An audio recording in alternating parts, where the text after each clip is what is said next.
नायरा का लहंगा और जादुई लाल सैंडल। बहुत समय पहले की बात है। मणिपुर राज्य में नायरा नाम की एक सुंदर और प्यारी लड़की रहती थी। वह दिखने में बहुत ही खूबसूरत थी। उसकी नीली नीली आंखें, लंबे बाल उसकी खूबसूरती में चार चांद लगाते थे।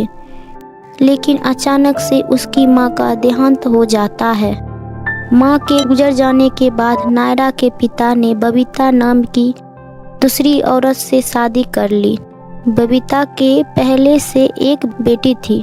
नायरा का पिता जीवित थे तब तक तो सब कुछ ठीक ठाक चल रहा था, लेकिन नायरा के ऊपर दुखों का पहाड़ तब टूट पड़ा जब उसके पिता भी इस दुनिया को छोड़कर हमेशा के लिए चले गए।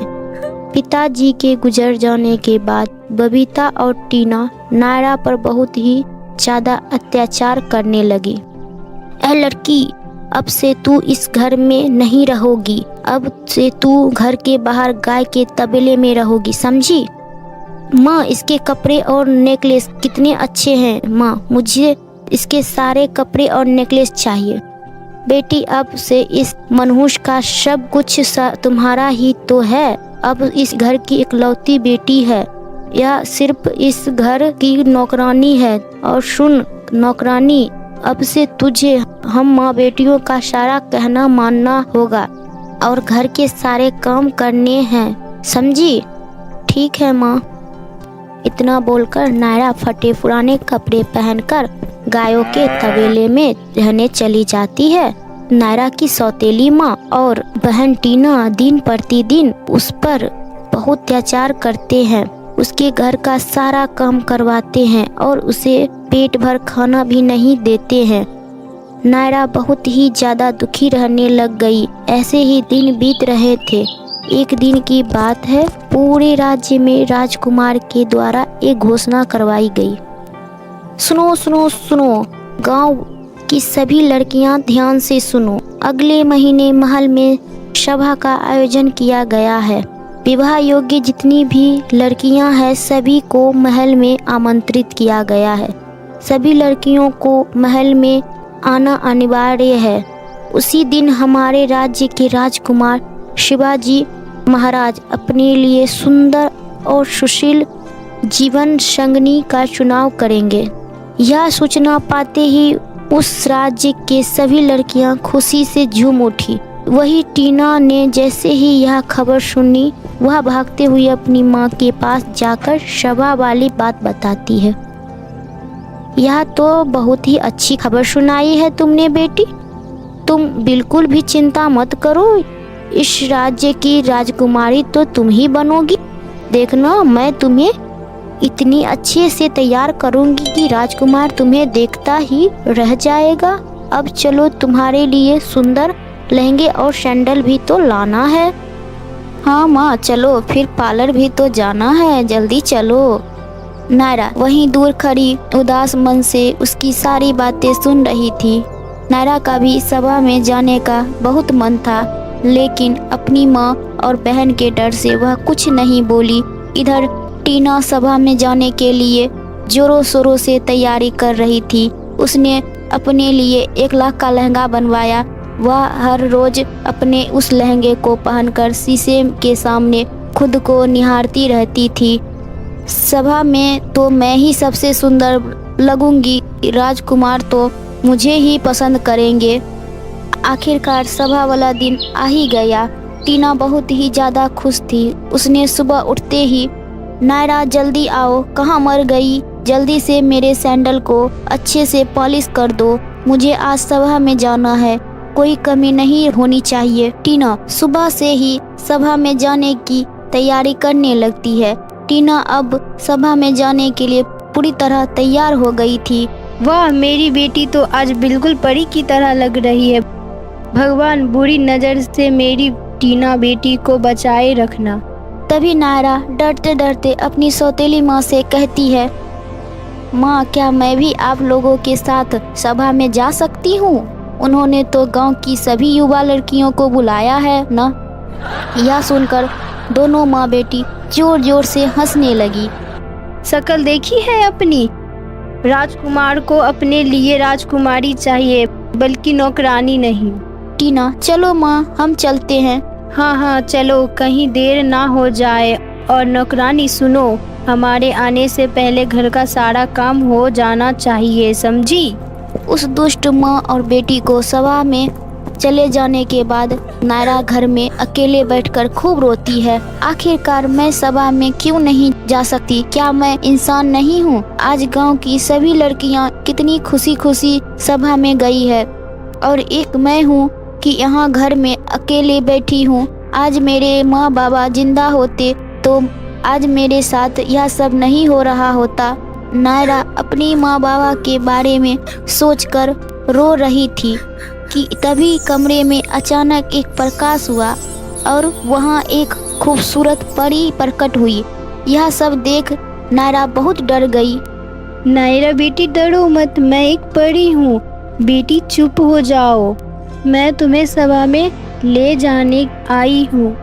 क्या सच में? पर मैं कैसे उस सभा में जा सकती हूँ? मेरे पास तो एक भी कपड़ा नहीं है। तुम चिंता मत करो बेटी, नायरा मैं हूँ ना। इतना बोलकर परी अपना जादुई छड़ी घुमाती है और नायरा को बहुत ही खूबसूरत राजकुमारी में बदल देती है। नायरा बहुत ही खूबसूरत लग रही थी। उसने एक प्यारा लहंगा पहन रखी थी और एक खूबसूरत सी जादुई लाल सैंडल पहन रखी थी।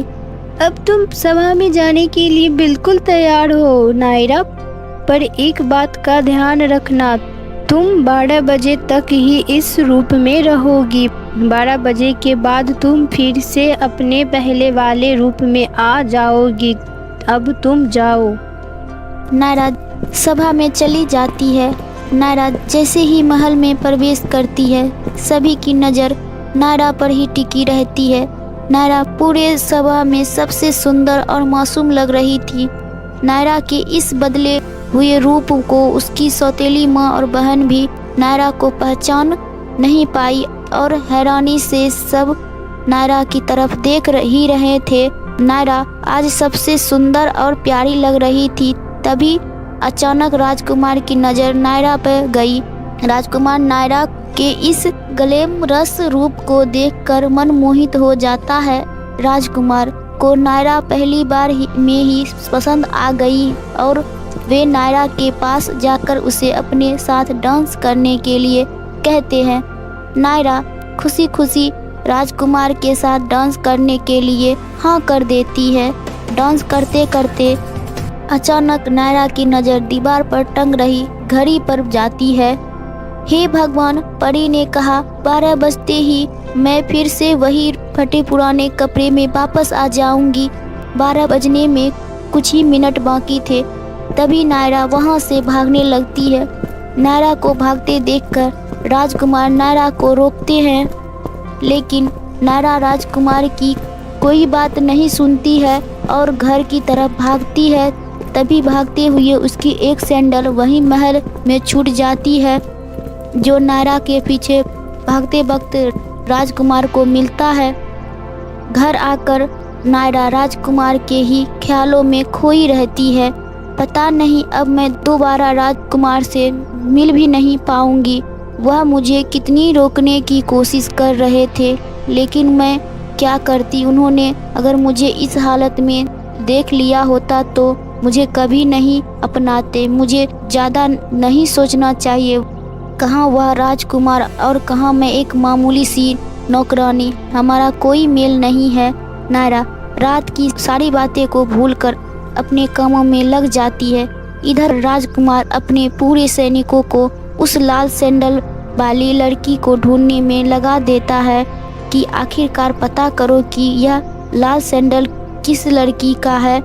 पता करते करते सैनिक सैंडल लेकर नायरा के घर पर भी आते हैं। आइए आइए, ये सैंडल तो मेरी बेटी टीना का ही है। मैंने ही उसे यह सैंडल दिलवाया था। लेकिन जब सैनिक ने उस सैंडल को टीना को पहनाने को दिया, उसके पैर में बिल्कुल नहीं आता है। फिर भी टीना बोलती है, हाँ माँ देखो, आपने बिल्कुल सही कहा था, यह सैंडल मेरी ही है, मेरे पैर में भी आ गया है। झूठ की भी हद होती है, यह सैंडल तुम्हारे पैरों से बड़ा है। इतना बोलकर वह सैनिक वहां से जाने लगता है। तभी उसकी नज़र गौशाले में काम कर रही नायरा पर जाती है। नायरा जो गौशाले में झाड़ू लगा रही थी और सैनिक नायरा को सैंडल पहनाने के लिए बोलता है। तभी नायरा की सौतेली माँ बोलती है, अरे सैनिक जी, इस गरीब नौकरानी को कहाँ से यह सैंडल आएगी? बेचारी ने जिंदगी में आज तक सैंडल पहना तो दूर देखा भी नहीं होगा। तुम चुप करो, राजकुमार का आदेश है कि सभी लड़कियां को सैंडल पहनाकर चेक किया जाए।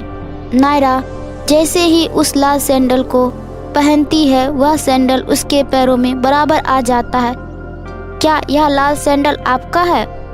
जी, यह मेरा ही सैंडल है। फिर नायरा को सैनिक राजकुमार के पास लेकर जाता है। नायरा को देखकर राजकुमार कहते हैं, वह रात वाली प्यारी लड़की तुम ही हो? तुम सभा से चली क्यों गई थी? तुम्हें मैंने कहाँ कहाँ नहीं ढूंढा। खैर, अब मिली हो तो मैं तुमसे यह कहना चाहता हूँ कि क्या तुम मुझसे शादी करोगी? नायरा शर्माते हुए हाँ कर देती है और फिर खुशी खुशी दोनों शादी करके रहने लगते हैं।